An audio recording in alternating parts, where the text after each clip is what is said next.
Saudara-saudari terkasih, sahabat-sahabat pencinta insan, inti sari sabda mingguan yang terkasih.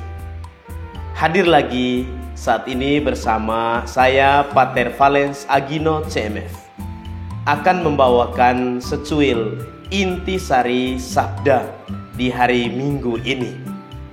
Dan secara khusus di hari Minggu ini kita akan renungkan bacaan pertama yang diambil dari kitab Kejadian bab 18 ayat 1 sampai 10. Ini adalah teks yang sangat menarik untuk membahas tema keramah-tamahan atau keramahan satu keluarga menyambut tamu, dan khususnya keramahan Abraham dalam menjumpai tamu. Dan tamu yang dijumpai itu bukan manusia biasa, tetapi itu adalah pribadi-pribadi ilahi yang datang menjenguk Abraham.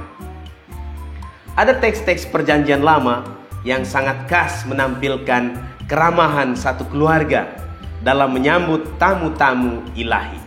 Ya, salah satunya teks bacaan pertama kita hari ini, Kejadian bab 18 ayat 1 sampai 10. Menyadari kehadiran ketiga tamu yang mendekati kemah Abraham, dia langsung berlari menyongsong mereka. Dan mereka disambut dengan baik di pintu kemahnya. Ia bersujud sampai ke tanah dan mengundang mereka untuk mampir ke kemahnya. Jadi Abraham melihat ada tamu yang berdiri di dekat kemahnya. Dia memanggil mereka, menyambut mereka, mengajak mereka untuk masuk ke dalam kemahnya.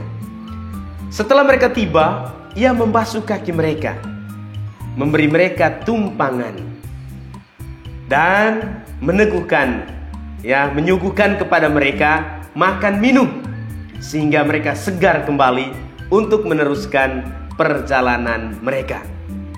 Dalam mempersiapkan segala sesuatu untuk menjamu tamu, ia melibatkan Sarah istrinya untuk membuat roti dan seorang bujangnya, hambanya, untuk melakukan pemotongan ternak serta mengolahnya menjadi lauk pauk atau daging perjamuan bagi tamu-tamunya.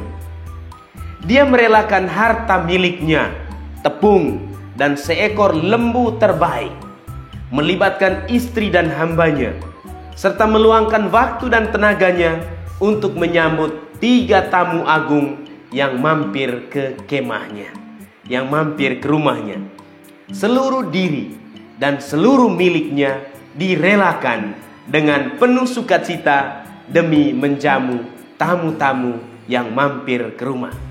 Ini adalah sebuah contoh keramahan total, keramahan sejati, di mana seorang tuan rumah memberikan waktu, memberikan tenaga, memberikan diri, dan merelakan keluarganya untuk berkorban demi tamu-tamu yang mampir ke rumah.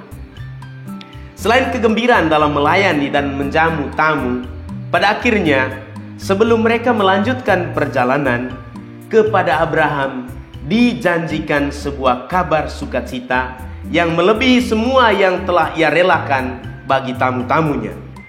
Ia dijanjikan akan memperoleh anak atau keturunan lewat istrinya Sarah.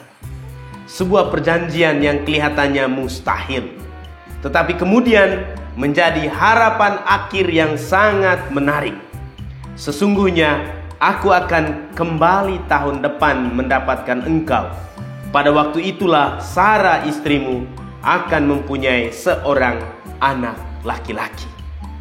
Ini adalah sebuah kunjungan atau lawatan yang menggembirakan kedua belah pihak, bagi para pengunjung atau tamu maupun kepada tuan rumah atau yang menerima tamu.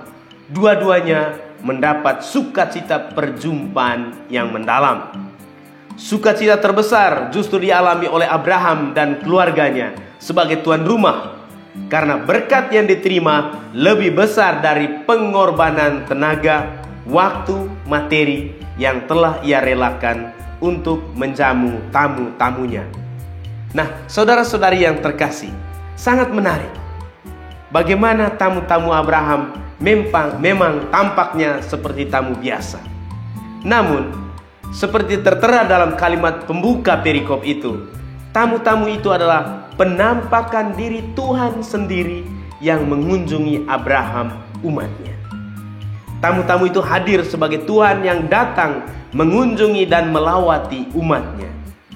Dia mengetahui kebutuhan keluarga Abraham dan hadir memenuhi kebutuhan tersebut, yakni rahmat dan janji keturunan.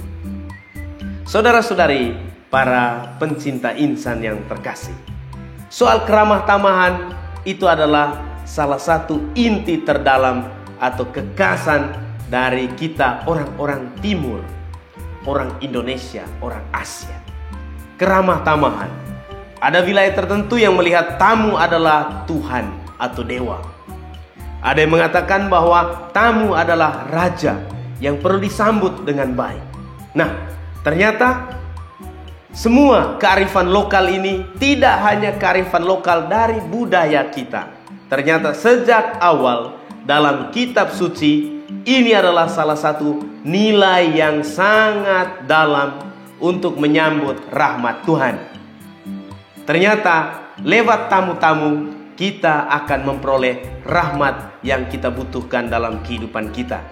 Kalau kita menyambut tamu dengan baik, itu sama dengan kita menyambut rahmat Tuhan yang terbaik. Kalau kita menyambut saudara-saudara kita yang lain, termasuk mereka yang kita tidak kenal, itu artinya kita sedang menyambut orang-orang yang membawa berkat dan rahmat bagi kita. Semoga ya di hari ini, di hari Minggu ini, kita memiliki disposisi batin untuk menyambut siapa saja di dalam rumah kita, dan semoga kehadiran mereka menjadi berkat dan rahmat bagi tuan rumah yang dikunjungi. Semoga Tuhan memberkati.